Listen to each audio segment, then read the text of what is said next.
Senhor presidente, senhoras e senhores senadores, pela segunda vez, desde a promulgação da Constituição de 1988, o Senado tem a missão de conduzir um processo de impeachment de um presidente da República. Como ponto de partida, precisamos compreender que a crise em que nos encontramos hoje decorre fundamentalmente da desorganização de nosso sistema político. Com certeza, não estaríamos mergulhados nesta situação se, após a Constituição de 1988, tivéssemos priorizado uma reforma política com regras que barrassem a corrupção eleitoral e evitassem negociações espúrias em favor de empresas, dos donos do poder ou das elites governantes. Nos últimos dias, assistimos a longas e exaustivas reuniões na comissão especial, durante as quais foram ouvidos juristas, mestres, procuradores, defensores, opositores do atual governo. Foram levantadas questões diversas e prestados esclarecimentos sobre muitos pontos relativos às denúncias que hoje pesam contra a senhora presidente da República. Enfim, eu digo agora, a quem interessa o impeachment? Olha, eu achei bonito hoje aqui. Armando Monteiro esteve nessa tribuna aqui. Ele é ex-presidente da CNI, Confederação Nacional da Indústria, e é contra o impeachment. Se os próprios empresários são contra o impeachment, afinal, quem é que está por trás desse impeachment? Está aqui, repito, e ele usou a tribuna. Armando Monteiro, que até ontem foi ministro, fez... Senhor presidente, senhoras e senhores parlamentares, eu quero iniciar meu pronunciamento com a notícia mais importante da tarde, já que o afastamento da presidente da República se dará na madrugada de quinta-feira. O ministro Teori Zavascki, ao examinar o pedido de suspensão da tramitação do pedido de impeachment da presidente da República, em resumo, proferiu o seguinte voto: é o Senado que, entre aspas, assume o papel de tribunal de instância definitiva, cuja decisão de mérito é insuscetível de reexame, mesmo pelo Supremo Tribunal Federal. Ou seja, é o cala-boca definitivo. É exatamente uma decisão dizendo claramente ao advogado-geral da União: basta. São várias vezes em que o Supremo foi provocado e a resposta é a mesma. E agora, com a decisão final do ministro Teori, deixa claro o quanto o processo de impeachment da presidente da República está correndo dentro das normas pré-estabelecidas pela legislação. Mas eu quero, senhor presidente, parabenizar também a toda a população brasileira. Foram eles, indiscutivelmente, que nesse novo modelo de exercer cidadania com interlocução direta com os movimentos sociais, as redes sociais, e com isso produziu isto que hoje chega ao Congresso Nacional. O Congresso foi provocado pelos cidadãos para poder se pronunciar diante de tanto desmando instalado nesses últimos anos. O que nós podemos mostrar com toda tranquilidade são verdadeiros atrasos sistemáticos e reiterados da presidente da República. O que é, na verdade, uma pedalada. A pedalada não é nada mais, senhor presidente, do que pagar com um único dinheiro duas dívidas. Para o povo entender, R$10 pagando uma dívida de R$20. É isso que realmente o governo patrocinou nessa reta de 2014, para aí sim poder atingir a sua reeleição, e 2015 continuou aplicando o mesmo descumprimento à Lei de Responsabilidade Fiscal no seu artigo 36. Mas nós temos também, senhor presidente, algo que é provocativo ao Congresso Nacional, praticado pela Presidente da República, chamado os decretos.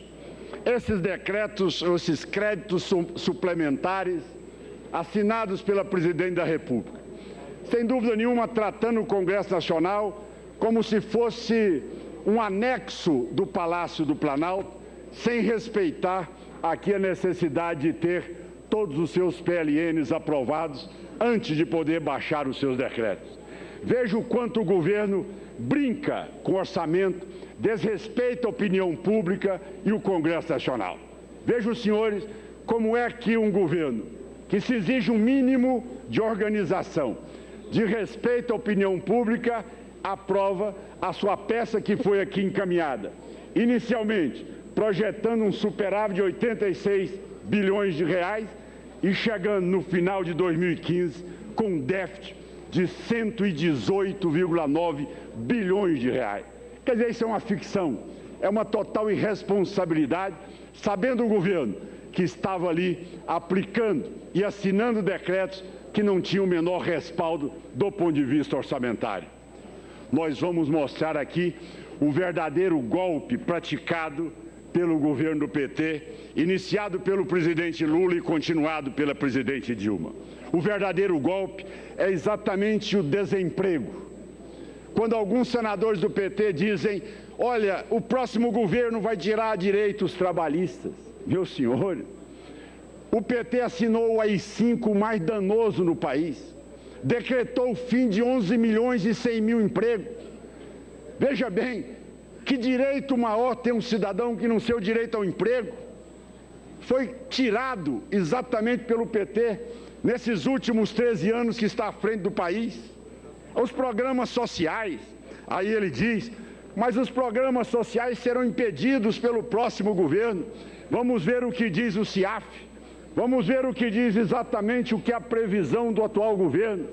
Baixou em 87% a creche, Pronatec em menos 62%, aqui exatamente o Minha Casa Minha Vida menos 74%, aqui as rodovias e infraestrutura menos 28%, saneamento básico 74%, gestão de riscos e problemas de desastres 79%, as UPAs, Unidade Básica de Saúde, menos 40% e a segurança em menos 20%. Este é o governo do PT que com demagogia e populismo se elegeu, prometendo para o cidadão aí céu de brigadeiro, sem inflação, sem desemprego.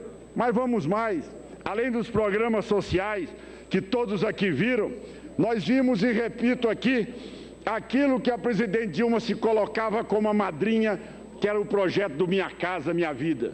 Vocês sabem, senhores telespectadores e brasileiros, que agora o cidadão que pagava uma prestação mínima de R$25 vai pagar uma prestação mínima de Minha Casa Minha Vida de R$80. O que pagava R$80 vai pagar agora R$270 a partir de 1º de julho. Ou seja, um aumento de 238%. Então eu pergunto aos brasileiros, quem é que está dilapidando o país, destruindo os programas sociais, inviabilizando o emprego, tirando o direito principal do cidadão que é de não ser submisso à vontade de governo, tutelado por programas sociais, mas ter a sua independência do emprego e do seu próprio salário? É o próprio PT. Esta é a herança do PT em 13 anos à frente do governo. Mas vamos dizer mais, o governo também na campanha prometia a conta de luz elétrica. Olha aí, nós teremos uma conta de energia que será a menor, menos 29% para todos os brasileiros. O que tem o brasileiro hoje? Um aumento de 64% de 2014 até agora. A gasolina aumentou em 26,4%. Nós tivemos também 116% de aumento daquilo que nós chamamos recuperação judicial, ou seja, a pré-falência das empresas brasileiras. 303 mil empresas fecharam no país nesses últimos 18 meses. Nós estamos assistindo um recuo na produção da indústria de 11%. Nós estamos vendo a queda do PIB nos 2 anos, 2015 e 2016, de menos 8%. Como se diz no interior, cresceu para baixo. É o governo do PT nesses últimos anos à frente do governo. Mas eu concluiria, presidente. Nós temos também a tese dos aposentados, que eles dizem serem defensores dos trabalhadores e dos aposentados. Vejam, senhores, o que fizeram com os fundos de pensão, o postales dos Correios. Todo cidadão hoje, nativo e aposentado, vai ter que ter um desconto obrigatório de quase 18% na sua folha de pagamento para ter a garantia da sobrevivência do fundo. Extorquiu, solapou, corrompeu todos os fundos responsáveis pela aposentadoria de milhões de brasileiros. Senhor presidente, a Petrobras se transformou da 4ª maior empresa do mundo na maior devedora. Assume hoje uma dívida de 490 bilhões de reais. A Eletrobras, falida, quebrada, com 48 bilhões de reais e sucateada.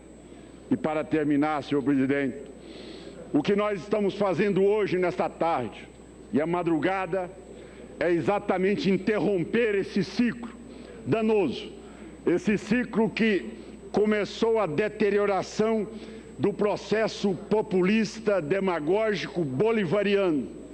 O que esse Congresso está fazendo, o que a população brasileira fez, foi nos alertar, foi sair num primeiro momento dizendo em alto e bom som: não vamos deixar que aconteça com o Brasil o que está acontecendo com a Venezuela. Um país que só funciona 2 dias por semana, que o cidadão só pode comprar e adquirir a sua cesta básica, que só tem energia em alguns pontos da capital. Enfim, é um processo que nós vimos acontecer na Argentina, se estender para a Bolívia, chegar à Venezuela e grande parte da América Latina. Nós estamos interrompendo esse processo, interrompendo numa hora onde o brasileiro não admite assistir àquilo que nós estamos vendo. A presidente querer transformar o Palácio do Planalto, o salão nobre do Palácio do Planalto, como se fosse um centro acadêmico pichado, com faixas realmente condizentes com aquele espírito menor de um partido e de uma presidente que não conhece a liturgia do cargo de presidente da República. Senhor presidente, é a interrupção das estradas, é o Brasil convivendo com o ódio, com a violência e com o terror implantado nas últimas horas, tentando trazer para o país a vontade de 578 mil fantasmas que recebem pelo INCRA no país e que, no entanto, não trabalham e não participam da atividade do dia a dia. Para encerrar, senhor presidente, é exatamente com o objetivo de trazer a paz, a tranquilidade, unir o país, conciliar essa nação, é que nós votaremos com toda a tranquilidade hoje, sim, pela admissibilidade do afastamento da presidente da República e um novo governo que venha tirar o país dessa situação de frangalhos que o PT nos impôs. Muito obrigado, senhor presidente. Debatemos a exaustão nos últimos dias as questões referentes à juridicidade, constitucionalidade e regimentabilidade do processo de impeachment da presidente da República, na defesa do processo de impeachment como consequência do crime de responsabilidade praticado ao ferirem de forma visível os alicerces básicos da Lei de Responsabilidade Fiscal. Uma vez que a presidente da República, em várias oportunidades, fora alertada da irregularidade da prática denominada de pedaladas fiscais, além da fraude dos decretos assinados sem aprovação do Congresso Nacional. Somente em relação à Petrobras, senadora Anastasia, foram 19 representações protocoladas pela oposição. Certamente, se as providências adequadas fossem adotadas no tempo devido, hoje o país não estaria assistindo esse monumental e histórico rombo nos cofres públicos da nação. E certamente o povo brasileiro não seria vítima desta crise sem precedentes, da inflação, da recessão, do desemprego que se alarga, empobrecendo o povo do país. Que, na esteira de uma organização criminosa, no dizer do Ministério Público, promoveu a consagração da incompetência administrativa nos últimos anos. Na investigação judiciária, se definiu, já no mensalão, um complexo e sofisticado esquema de corrupção em nome de um projeto de poder de longo prazo arquitetado por uma organização criminosa. Mas depois veio a Operação Lava Jato e informa o país que houve muito mais. Na esteira desses escândalos, a insatisfação popular. O maior desserviço que se prestou à nação nos últimos anos foi a banalização da corrupção. O surgimento de uma nova justiça, substituindo aquele conceito arraigado de que a justiça no Brasil alcançava apenas os pobres. Agora, a partir da chamada República de Curitiba, nasce a nova justiça que alcança os poderosos, lideranças políticas, grandes empresários, empreiteiros, enfim, poderosos da nação, inclusive ex-presidentes da República são investigados, na demonstração de que surge uma nova justiça como esperança de mudança para esse país. Ou nós, os políticos, mudamos, ou seremos atropelados por essa exigência implacável do povo brasileiro. Mas que mudança é esta que exige o povo desse país? A mudança desse sistema de governança, que é a matriz dos governos corruptos e incompetentes, a usina dos grandes escândalos de corrupção. Esse sistema de governança que instalou o balcão de negócios, que aparelhou o Estado brasileiro, que loteou os cargos públicos, abrindo as portas para a corrupção. Esse sistema tem que ser substituído, ou o Brasil não vai alcançar os índices de crescimento econômico compatíveis com as suas potencialidades e com a grandeza do seu povo. A quem interessa esse sistema? Não interessa aos brasileiros.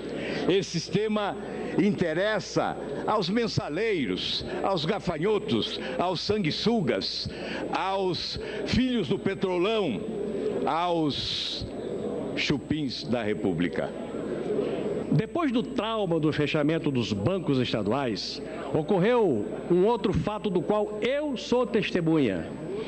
10 anos depois do fechamento dos bancos, deputado Onix Oliveira, ocorreu uma coisa chamada votação da Lei de Responsabilidade Fiscal. O presidente da República era Fernando Henrique Cardoso, o ministro do Planejamento era Marcos Tavares, o presidente da Comissão de Constituição e Justiça do Senado era José Agripino Maia. Eu participei direto da formulação, do andamento, da discussão, da aprovação, da sanção e da festa de sanção no Palácio do Planalto da Lei de Responsabilidade Fiscal. De que trata